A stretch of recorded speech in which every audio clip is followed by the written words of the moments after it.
The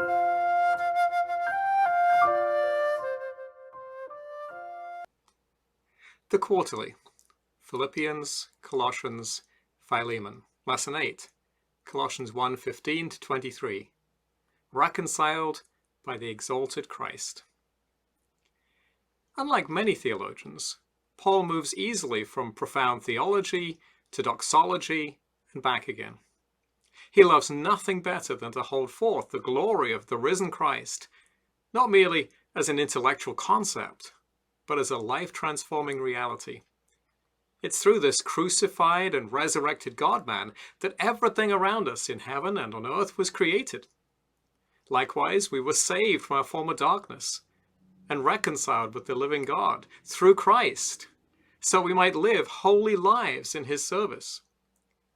These truths are the very heart of the gospel that Paul preached, which the Colossians had first heard and believed from Epaphras, and upon which foundation they needed to remain firmly rooted against all the efforts of false teachers to shift them onto less certain ground. There is no salvation to be found anywhere outside of Christ, or apart from his death and resurrection. Our hope lies in these truths alone. The identity of the person of Christ lies at the heart of the Christian faith in a far more foundational way than the way Confucius does for Confucianism or Muhammad for Islam. For the latter religions, what counts is essentially the teaching of the founder, rather than who they were and what they may have accomplished. Indeed, if their teaching is true, you hardly need these foundational characters even to be real historical figures. Their teaching stands or falls on its own merits. Christianity, on the other hand, is not fundamentally a teaching or a lifestyle. It is, in its most basic form, good news, gospel, about God breaking into history and making human beings right with him through the cross of Jesus Christ. If Christ never really existed, or was simply a good human teacher who disseminated some wise teachings and who was later venerated by the church as God in a way that he never intended, then our faith is in vain, and we have not, in fact, been reconciled to God, as Paul makes clear in 1 Corinthians 15. The Christian faith rests on the identity of Jesus with the Father, as well as on his true humanity. On the one hand, Jesus is the true human, a new Adam, the firstborn over all creation, the one who reveals what humanity was intended to be in the beginning, the true image of the invisible God. Verse 15.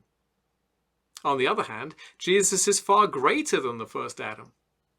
Whereas Adam was made in the image of God, Jesus is the image of the invisible God, the only one who can reveal the true nature of God to humanity. Anyone who's seen Jesus has seen the Father. John 14, 8-9. There is no other God to be seen or to be known than the one who makes himself known in Christ. Jesus is the firstborn Son with authority over all creation, because every created thing in heaven or on earth, visible or invisible, was made by him, and through him, and for him. Verse 16. Before Adam and Eve were created, Jesus already existed. By his authority and power, the cosmos holds together from moment to moment. Verse 17. This includes thrones, dominions, rulers, and authorities. Verse 16. The various spiritual forces by which ancient society was alternately fascinated and terrified. The Bible treats such spiritual entities as real and powerful, not to be trifled with, yet at the same time utterly subject to God's authority. Ephesians 6:12, Colossians 2:15. They are not co-equal in power to God. On the contrary, he created them. They must do Christ's bidding and serve his purposes, even as they fight against him. God's victory over them is certain, as is his complete control of everything that happens from the beginning to the end of time. These claims about Christ's pre-existence and exalted nature explicitly affirm the divinity of Jesus. For the powers and actions that are attributed to him here include the kind of activities and powers that in the Old Testament are attributed to God alone. Psalm 96:5 asserts that it was the Lord who created the heavens.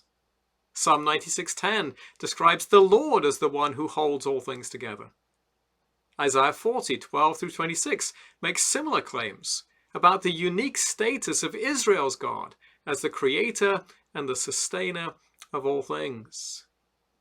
Only God has utter power over the principalities and powers in the heavenly realms. Romans 8:38. And yet Jesus is presented as co-equal in power and glory to the Father. Christ is also the head of the church, which is his body. Verse 18. The head guides, directs, and takes care of the body, which has no separate existence apart from the head. Even though Christ is the transcendent God, he is also united to his people. As the firstborn from among the dead, Christ has pioneered the pathway to heaven for us through his resurrection. Though Old Testament believers anticipated an eternal inheritance upon death, as we can see from Hebrews 11, Jesus is the first human being to be raised bodily as new creation, as opposed to merely experiencing a temporary resuscitation, as happened occasionally in the Old Testament, 1 Kings 17:23, or 2 Kings 4:32-37, or 2 Kings 13:21. In this way, Jesus foreshadows the general resurrection that will take place at his second coming, when all believers will have new bodies. 1 Corinthians 15:23.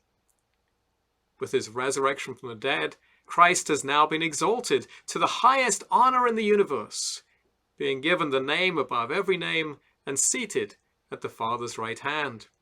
Philippians 2:9-11.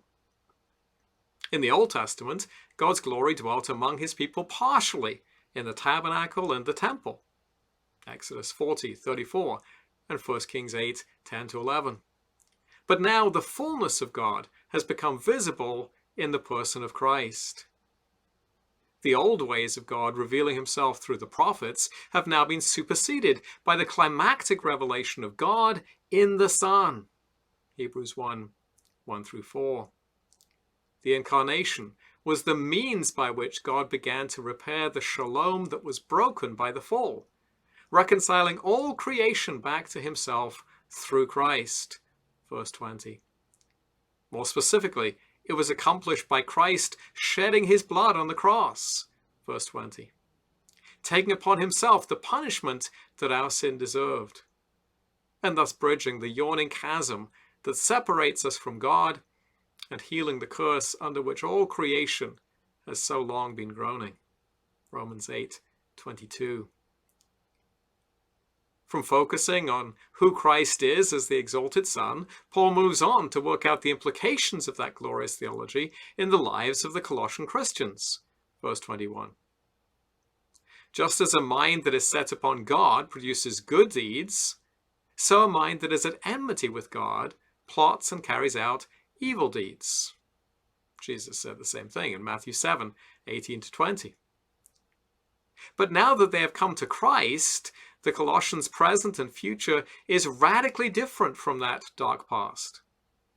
Now they have been reconciled to God through Christ's death, his actual, real, physical death and resurrection, not some spiritual, mystical experience. It was in his body of flesh. Verse 22. That reconciliation makes us God's beloved children. John 1:12. Giving us a new heart and a new spirit as promised in Ezekiel 36:26.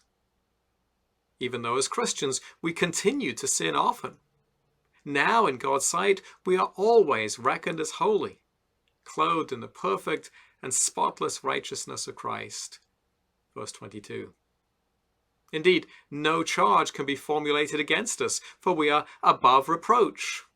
Anakletus, which literally means free from accusation. As in Zechariah 3, Satan's charges against God's elect are not examined and found wanting on some kind of legal technicality. They are ruled out of order from the beginning, because God has reclothed us in the pure, clean robes of Christ's holiness. In Christ, we really are presented to God as a holy people. Yet this holy status that has been given to us as a free gift is not intended to make us lazy. On the contrary, we are to continue on in the same faith that joined us to Christ in the first place, stable and firmly established on the solid rock of the truth as it is found in Christ Jesus. Verse 23. We must not move from this firm hope of reconciliation with God that is held out to us in the gospel. For there is no other hope of being made right with God apart from the cross of Jesus Christ.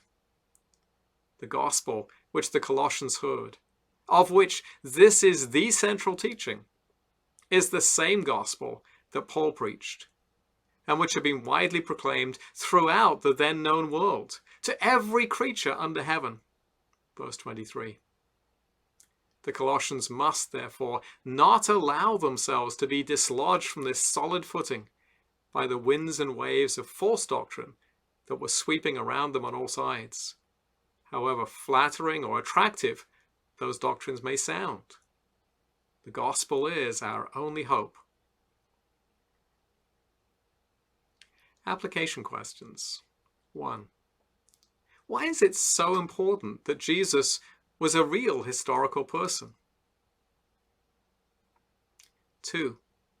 Why is it important that Jesus is true God and true man, two natures united in one person? 3.